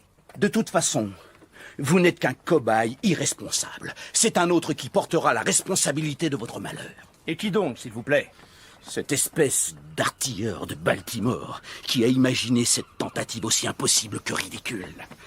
Le président du Gun Club qui, non content de gaspiller l'argent des gogos qu'il finance en leur soutirant des sommes pharaoniques, va sacrifier votre vie. J'ai nommé Barbicane. Barbicane, nommément désigné, se jeta d'un bond sur l'adversaire qui l'insultait en public. Mais Michel Ardan le retint. Le Français crut un peu tôt que la querelle était éteinte et regagnait son hôtel quand une courte scène, en germe depuis fort longtemps, eut lieu entre le président du Gun Club et son contradicteur. Venez, monsieur. Celui-ci le suivit sur le quai, et bientôt tous les deux se trouvèrent à l'entrée d'un wharf, face à face comme 2 blocs de haine. Vous êtes le capitaine Nicole, n'est-ce pas? Oui. Vous m'avez insulté. Vous avez insulté la science. Votre présence ici est une provocation. Vous m'en rendrez raison. À l'instant.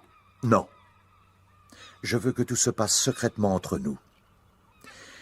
Il y a un bois situé à 3 milles de Tampa. Le bois de Scarsnow. Vous le connaissez? Je le trouverai. Vous plaira-t-il d'y entrer demain matin à 5 heures par un côté? Oui, si à la même heure vous entrez par l'autre côté. Et vous n'oublierez pas votre rifle? Pas plus que vous n'oublierez le vôtre.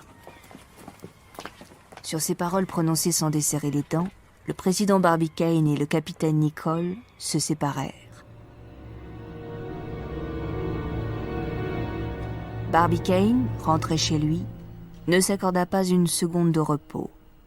Il passa la nuit à revoir ses calculs, en cherchant à répondre à cette question de vie ou de mort. Comment éviter l'effet de recul au départ de la fusée et la mise en pièces de son passager? Les lits américains sont durs comme du granit, et je dormais mal, me tournant, me retournant, et songeant qu'il faudrait installer une couchette plus confortable dans le projectile, quand des coups qui semblaient être portés par un fer à cheval ébranlèrent ma porte. J'ouvris ma porte. Une bombe serait entrée avec plus de cérémonie. Barbicane se bat en duel ce matin au bois de Scarsnow. S'il est tué, c'est l'anéantissement de nos projets. Pendant que Maston parlait, j'avais sauté dans un pantalon. Et moins de 2 minutes après, nous gagnions à grandes enjambées les faubourgs de Tampa Town. Pendant cette course rapide, Maston m'informa du contentieux entre Barbicane et Nicole, et de leur rivalité professionnelle de plaques et de boulets qui avait viré à l'obsession. Quel drôle de gens vous êtes! Ça se cherche à travers les taillis, ça se tire au milieu des fourrés comme des bêtes fauves et ça veut aller dans la lune. Malgré tous nos efforts, nous ne pûmes atteindre avant 5h30 le bois de Scarsnow. Barbicane devait avoir passé la lisière depuis une demi-heure. Un vieux bushman débitait en fagot des arbres abattus sous sa hache. Avez-vous vu entrer dans le bois le président Barbicane? Un chasseur. Ah ça oui, j'ai vu un chasseur. Il y a une bonne heure de cela. Trop tard. Et avez-vous entendu des coups de fusil? Pas un seul. J'ai même pensé que ce chasseur-là n'avait pas fait bonne chasse. Que faire? Pas le choix. Entrer dans le bois au risque d'attraper une balle qui ne nous est pas destinée. J'aimerais mieux 10 balles dans ma tête qu'une dans celle de mon ami Barbicane. Allez, en avant! nous disparûmes dans un fourré fait de cyprès géants, de sycomores, de tulipiers, de tamarins et de magnolias. Ces arbres enchevêtrés empêchaient la vue de s'étendre au loin. Je crains le pire. Un homme comme Barbicane n'a pas rusé, ni tendu de piège, il est trop franc. Il est allé en avant, droit au danger.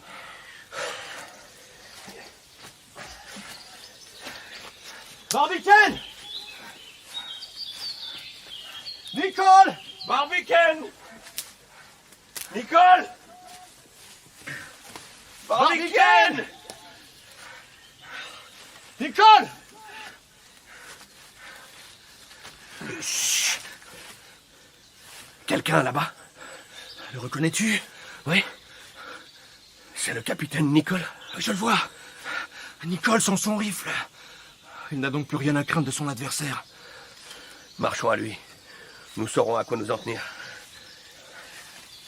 Nous demeurâmes stupéfaits. Un filet était tendu entre deux tulipiers géants, et au milieu de la toile, un petit oiseau battait des ailes. L'oiseleur qui avait disposé cette toile était une araignée venimeuse, énorme, qui avait dû rebrousser chemin en sachant venir un ennemi plus fort qu'elle. En effet, le capitaine Nicole délivrait le petit oiseau. Quand il eut fini, il lui donna son envol et, attendri, les mains sur les hanches, le regarda fuir à travers les branches. Vous êtes un chic type, capitaine Nicole. Vraiment, un gentleman. Michel Ardan, que venez-vous faire ici, monsieur? Vous serrez la main, Nicole, et vous empêchez de tuer Barbicane ou d'être tué par lui. Barbicane, où se cache-t-il, ce pleutre? Peut-être joue-t-il comme vous à cache-cache? Quand nous l'aurons trouvé, je vous en fais la promesse, il ne sera plus question de duel entre vous. Ça ne vous concerne pas. Entre Barbicane et moi, seule la mort. La mort, Taratata! De braves gens comme vous? Cela fait croire qu'on se déteste, mais cela s'estime. Vous ne vous battrez pas. Je me battrai. Capitaine, je suis l'ami du président, son alter ego. Si vous voulez tuer quelqu'un, tirez sur moi, ce sera la même chose. Sur vous? Mais ça n'a rien à voir. Cherchons Barbicane au lieu de dire des bêtises. Aussitôt nous nous mîmes en chemin. Le capitaine, après avoir désarmé son rifle, le jeta sur son épaule et avança d'un pas saccadé et d'humeur grincheuse. Barbicane! Pendant une demi-heure encore, les recherches furent vaines. Maston observait Nicole, se demandant si, vengeance faite, il n'avait pas abandonné le malheureux Barbicane au fond de quelque taillis ensanglanté. Je n'étais pas loin de penser la même chose. Barbicane ne bougeait pas. Maston plongea son regard dans ses yeux, mais le président ne broncha pas. Barbicane ? Barbicane, un crayon à la main, traçait des formules et des figures géométriques sur un carnet, tandis que son fusil gisait à terre. Barbicane ? Absorbé dans son travail, le chercheur, oubliant son duel et sa vengeance, Barbicane n'avait rien vu, rien entendu. Oh! Enfin! J'ai trouvé, mon ami. Quoi? J'ai trouvé mon moyen. Quel moyen? Le moyen d'annuler l'effet du contre-coup, bien sûr. Vraiment? Oui, de l'eau.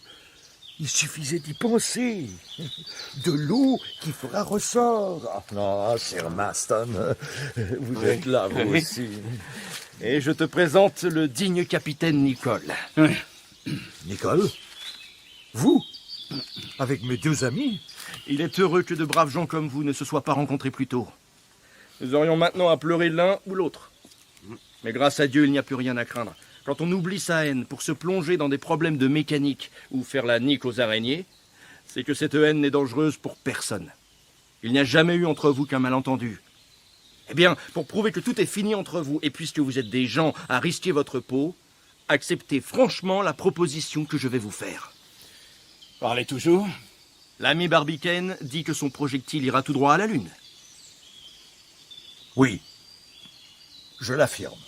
Et l'ami Nicole est persuadé qu'il retombera sur la Terre. Lamentablement. Bon. Je n'ai pas la prétention de vous mettre d'accord, mais je vous dis tout bonnement, ayons-en le cœur net.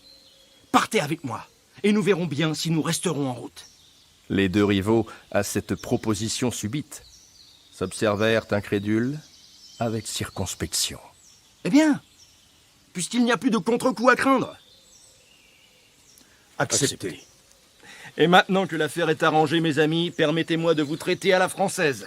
J'ai dans ma chambre quelques bouteilles de vin qui feront bonne compagnie à une viande boucanée.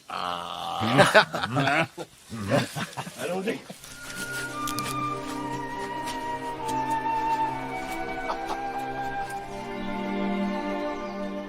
Personne n'avait oublié que par sa dépêche du 30 septembre, Michel Ardan demandait une modification des plans arrêtés par les membres du comité. Il n'entendait pas voyager dans une boule à la façon des écureuils. Il voulait monter la tête en haut, les pieds en bas, sans se livrer à une succession de cabrioles peu convenables. De nouveaux plans furent envoyés à la maison Bradwill & Co.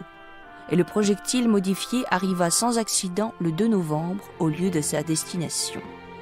Michel Ardan, Barbicane et Nicole attendaient avec la plus vive impatience ce wagon projectile dans lequel ils allaient devoir prendre passage pour se lancer ensemble à la découverte d'un nouveau monde.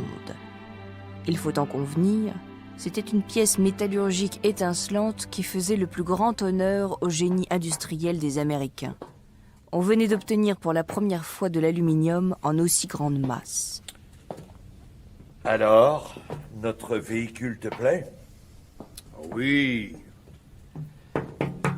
Je regrette seulement qu'il n'ait pas des formes plus effilées, un cône plus gracieux.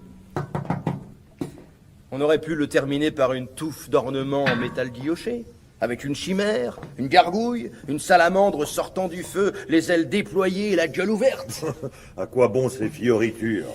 Hélas, tu n'es pas un artiste, et puisque tu me le demandes, je crains fort que tu ne le sois jamais. Oh.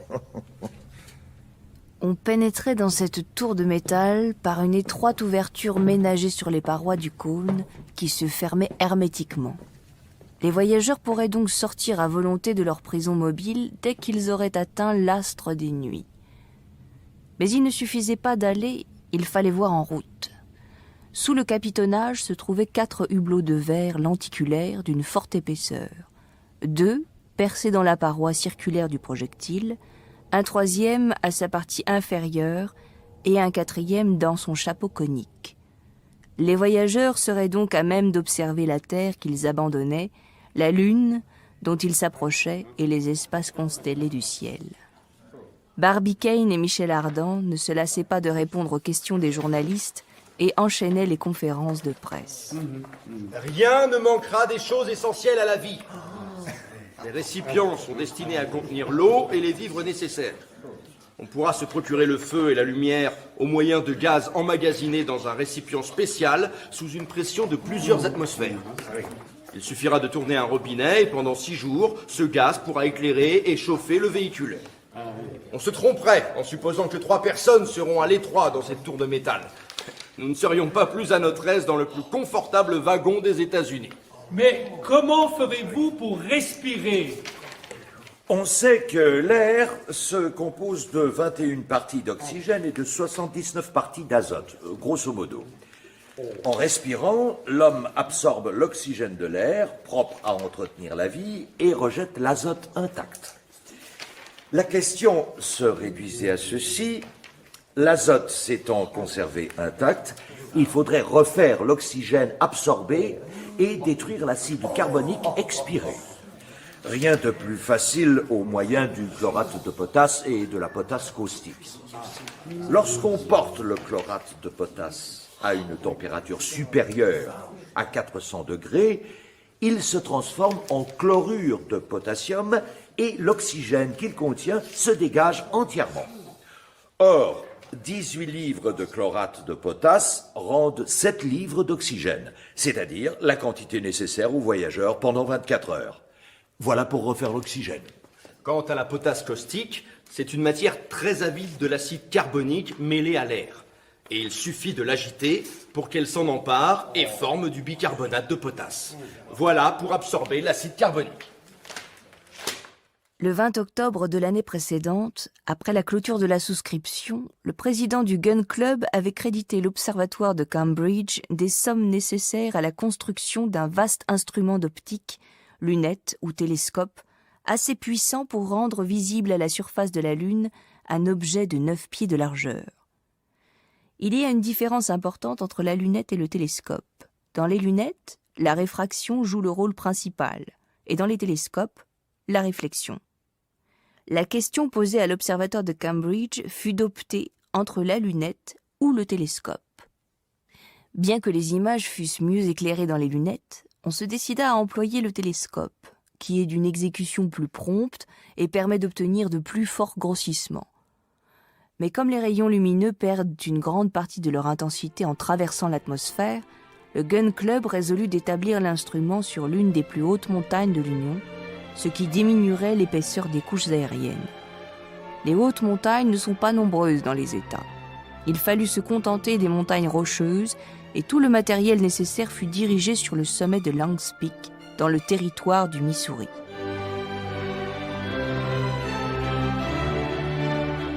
Ce fut un véritable tour de force que de monter au-dessus des neiges éternelles à dos d'âne des pierres énormes, de lourdes pièces forgées, des cornières d'un poids exceptionnel, de vastes morceaux du cylindre, l'objectif pesant à lui seul près de 30 000 livres. Moins d'1 an après le début des travaux, le gigantesque réflecteur dressait dans les airs son tube de 280 pieds. La première fois qu'il fut braqué sur la Lune, les observateurs éprouvèrent une émotion à la fois curieuse et inquiète. Qu'allait-il découvrir dans le champ de ce télescope qui grossissait 48 000 fois les objets observés? Des populations, des troupeaux d'animaux lunaires, des villes, des lacs, des océans? Non, rien que la science ne connut déjà. Et sur tous les points de son disque, la nature volcanique de la Lune put être déterminée avec une précision absolue. On était au 22 novembre. Le départ suprême devait avoir lieu 10 jours plus tard. Une seule opération restait encore à mener, délicate, dangereuse, exigeant des précautions infinies, et contre laquelle j'avais, pour en empêcher la folie, engagé mon 3e pari. Il s'agissait de charger la Columbiad et d'y introduire les 400 000 livres de fulmi-coton. J'avais pensé que cette masse éminemment explosive s'enflammerait d'elle-même sous la pression du projectile. Le 28 novembre, les 800 gargousses furent disposées au fond de la Columbiad. Cette partie de l'opération avait réussi. Barbicane défendait comme un chien l'entrée de Stones Hill. Mais chaque jour, des curieux escaladaient les palissades, quelques-uns venant fumer au milieu des balles de fumée-coton. Barbicane se mettait dans des fureurs quotidiennes et J.T. Maston faisait la chasse aux intrus. Tâche impossible, car plus de 300 000 personnes se pressaient autour des palissades. Michel Ardan offrit ses services pour escorter les caissons, mais sans éteindre son énorme cigare. L'énorme projectile fut amené au sommet de Stones Hill. Là, des grues puissantes le saisirent et le tinrent suspendu au-dessus du puits de métal. Ce fut un moment palpitant. Que les chaînes vinssent à casser sous ce poids énorme, et la chute d'une pareille masse eut instantanément déterminé l'inflammation du fulmi-coton. Il n'en fut rien. Et quelques heures après, le wagon projectile, descendu doucement dans l'âme du canon, reposait sur son édredon de pyroxyle. Sa pression n'eut d'autre effet que de bourrer plus fortement la charge de la Columbiad. J'ai perdu mon 3e pari, Barbicane. Et j'en suis bien heureux. Je lui ai remis la somme convenue de $3 000. Non, Nicole, gardez ça. Mais Barbicane ne voulut en aucun cas recevoir cet argent, à moins qu'il ne se présente sous la forme de mon bulletin d'inscription au Gun Club. Le 1er jour de décembre était arrivé. Jour fatidique, répétait Barbicane. Car si le départ du projectile ne s'effectuait pas le soir même, à 10h46 et 40 secondes du soir, plus de 18 ans s'écouleraient avant que la Lune se représentât dans ces mêmes conditions simultanées de zénith et de périgée. Le temps était magnifique. Malgré les approches de l'hiver, le soleil resplendissait et baignait de sa radieuse effluve cette planète Terre que nous allions quitter pour un nouveau monde. Que de gens dormirent mal. Pour ma part, j'avais dormi comme un bébé avant de m'affairer, mais rien de plus qu'à l'ordinaire. Une foule innombrable couvrait les prairies qui s'étendent à perte de vue autour de Stones Hill. Suivant les relevés du Tampa Town Observer, pendant cette journée, 5 millions de spectateurs foulèrent du pied le sol de la Floride. Depuis un mois, la plus grande partie de cette foule bivouaquait autour de l'enceinte, buvant du reginglar, du torboyau ou de la limonade, se délectant de rôtis de rats musqués et de ragoûts d'alligator. Sans le savoir et sans me connaître, ce melting pot jetait les fondements d'une ville qui s'est appelée depuis Ardenstown.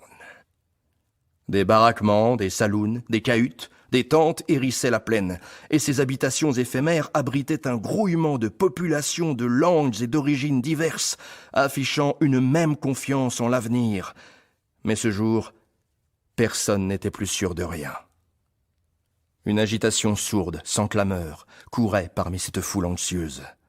Un indescriptible malaise régnait dans les esprits, une torpeur pénible. La catastrophe semblait inéluctable. Chacun aurait voulu que ce fût fini. Enfin, vers 7 heures, ce lourd silence se dissipa brusquement. La lune se levait sur l'horizon.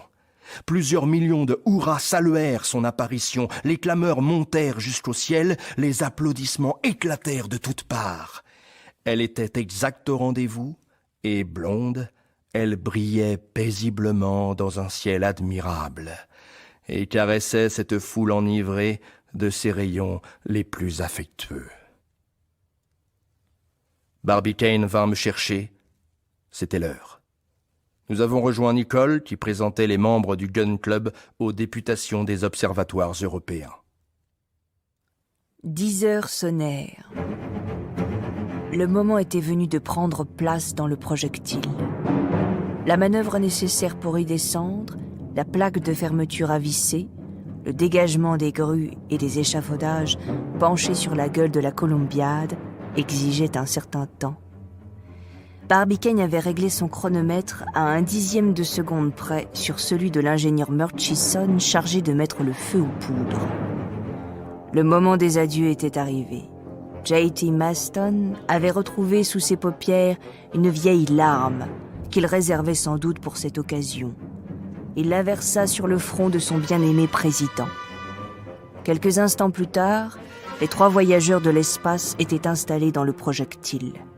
Barbicane, Nicole et Michel Ardan étaient définitivement murés dans leur wagon de métal.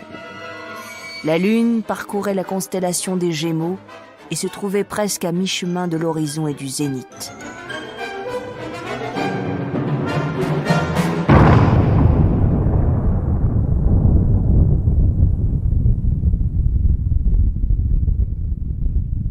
Une détonation épouvantable, inouïe, surhumaine se produisit.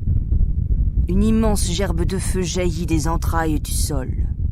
La terre se souleva, et sans doute peu de spectateurs osèrent garder les yeux tournés vers la fusée, fendant l'air au milieu des vapeurs flamboyantes.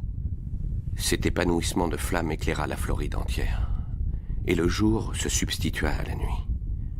Cet immense panache de feu fut aperçu de 100 000 en mer, sur le golfe du Mexique comme sur l'Atlantique, et plus d'un capitaine de navire nota sur son livre de bord l'apparition d'un météore gigantesque. La détonation de la Columbiad fut accompagnée d'un tremblement de terre.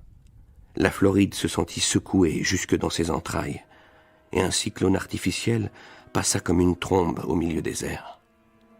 Pas un spectateur n'était resté debout. Tous furent couchés comme des épis sous l'orage. Il y eut un grand nombre de blessés graves. Moi-même, j'ai été projeté en arrière, au-dessus des têtes. 300 000 personnes demeurèrent momentanément sourdes et comme frappées de stupeur. Le courant atmosphérique, après avoir culbuté les cabanes, déraciné les arbres, chassé les trains, fondit sur Tampa comme une avalanche et détruisit une centaine de maisons, dont l'église Sainte-Marie et le nouvel édifice de la Bourse. Le premier instant du tumulte passé, les blessés, les sourds, les groggy, la foule entière se réveilla et plusieurs millions d'hommes un peu titubants, le nez en l'air, armés de télescopes, de lunettes, de lorgnettes, interrogèrent l'espace, oubliant leurs contusions et leurs émotions pour ne se préoccuper que du projectile. Mais on ne pouvait plus l'apercevoir. Et il fallut se résoudre à attendre les télégrammes de Longspeak. Le directeur de l'observatoire de Cambridge se trouvait à son poste dans les montagnes rocheuses, et c'était à lui que les observations avaient été confiées.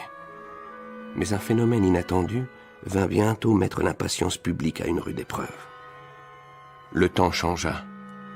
Pouvait-il en être autrement, après le terrible déplacement des couches atmosphériques? Tout l'ordre naturel avait été troublé.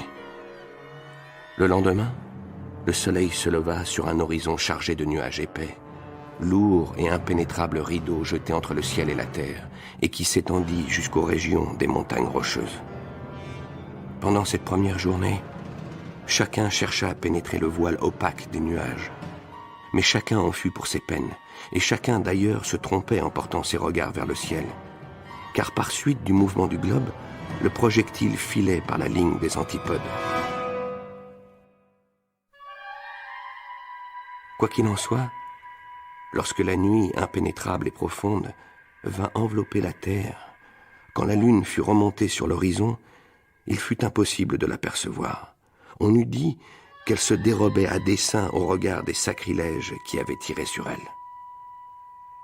Si l'expérience avait réussi, les voyageurs partis le 1er décembre à 10h46 et 40 secondes du soir arriveraient le 4 à minuit. Donc, jusqu'à cette date, et comme il eût été bien difficile d'observer dans ces conditions un corps aussi petit que l'obus, on prit son mal en patience. Le 8, rien. Le 9, le soleil reparut un instant, comme pour narguer les Américains. Le 10, pas de changement. J'eus l'impression de devenir fou, et mes amis du Gun Club prirent peur pour mon cerveau, qu'on croyait préservé dans sa boîte crânienne en gutta-percha. Mais le 11, une de ces épouvantables tempêtes des régions intertropicales se déchaîna dans l'atmosphère. De grands vents d'est balayèrent les nuages amoncelés depuis longtemps, et le soir, on vit le disque de la lune passer majestueusement au milieu des limpides constellations du ciel. La palpitante nouvelle éclata comme un coup de foudre dans les États de l'Union, et de là, elle courut sur tous les fils télégraphiques du globe. Le projectile avait été aperçu grâce au gigantesque réflecteur de Longspeak. Voici la note rédigée par le directeur de l'observatoire de Cambridge. Elle renferme la conclusion scientifique de cette grande expérience du Gun Club. Longspeak, 12 décembre. À messieurs les membres du bureau de l'observatoire de Cambridge. Le projectile lancé par la Columbiad de Stones Hill a été aperçu par messieurs Belfast et J.T. Maston le 12 décembre, à 8h47 du soir, la Lune étant entrée dans son dernier quartier. Ce projectile n'est pas arrivé à son but, mais il a passé assez près pour être retenu par l'attraction lunaire. Là, son mouvement rectiligne s'est changé en un mouvement circulaire, et il a été entraîné suivant une orbite elliptique autour de la Lune, dont il est devenu le satellite. Les éléments de ce nouvel astre n'ont pas encore pu être déterminés. On ne connaît ni sa vitesse de translation, ni sa vitesse de rotation. La distance qui le sépare de la surface de la Lune peut être évaluée à 2833 000 environ 4500 lieues. Maintenant, deux hypothèses peuvent se produire et amener une modification dans l'état des choses. Ou l'attraction de la Lune finira par l'emporter, et les voyageurs atteindront le but de leur voyage, ou, maintenu dans un ordre immutable, le projectile gravitera autour du disque lunaire jusqu'à la fin des siècles. C'est ce que les observations apprendront un jour. Mais jusqu'ici, la tentative du Gun Club n'a eu d'autre résultat que de doter d'un nouvel astre notre système solaire. J.M. Belfast. Grâce au courage et au dévouement de 3 hommes, cette entreprise, assez vaine en apparence, d'envoyer un boulet à la Lune, venait d'avoir un résultat immense, et dont les conséquences sont incalculables. Les voyageurs, emprisonnés dans un nouveau satellite, s'ils n'avaient pas atteint leur but, faisaient du moins partie du monde lunaire. Ils gravitaient autour de l'astre des nuits, et pour la première fois, l'œil pouvait en pénétrer tous les mystères. Les noms de Nicole, de Barbicane, de Michel Ardan devront donc être jamais célèbres dans les fastes astronomiques, car ces hardis explorateurs, avides d'agrandir le cercle des connaissances humaines, se sont audacieusement lancés à travers l'espace et ont joué leur vie dans la plus étrange tentative des temps modernes. La note de Long's-Peak, une fois connue, il y eut dans l'univers entier un sentiment de surprise et d'effroi. Était-il possible de venir en aide à ces hardis habitants de la Terre? Non, sans doute. Car ils s'étaient mis en dehors de l'humanité en franchissant les limites imposées par Dieu aux créatures terrestres. Ils pouvaient se procurer de l'air pendant 2 mois. Ils avaient des vivres pour 1 an, mais après... Un seul homme ne voulait pas admettre que la situation fût désespérée. Un seul avait confiance, un homme coriace, leur ami dévoué. Il ne les perdait pas des yeux. Son domicile fut désormais le poste de Long's-Peak. Son horizon, le miroir de l'immense réflecteur. Dès que la lune se levait à l'horizon, il l'encadrait dans le champ du télescope. Il ne la perdait pas un instant du regard et la suivait assidûment dans sa marche à travers les espaces stellaires. Il observait avec une éternelle patience le passage du projectile sur son disque d'argent et véritablement restait en perpétuelle communication avec ses 3 amis, qu'il ne désespérait pas de revoir un jour. Nous correspondrons avec eux dès que les circonstances le permettront. Nous aurons de leurs nouvelles et ils auront des nôtres. D'ailleurs, je les connais. Ce sont des hommes ingénieux. À eux 3, ils emportent dans l'espace toutes les ressources de l'art, de la science et de l'industrie. Avec cela, on fait ce qu'on veut, et vous verrez qu'ils se tireront d'affaire.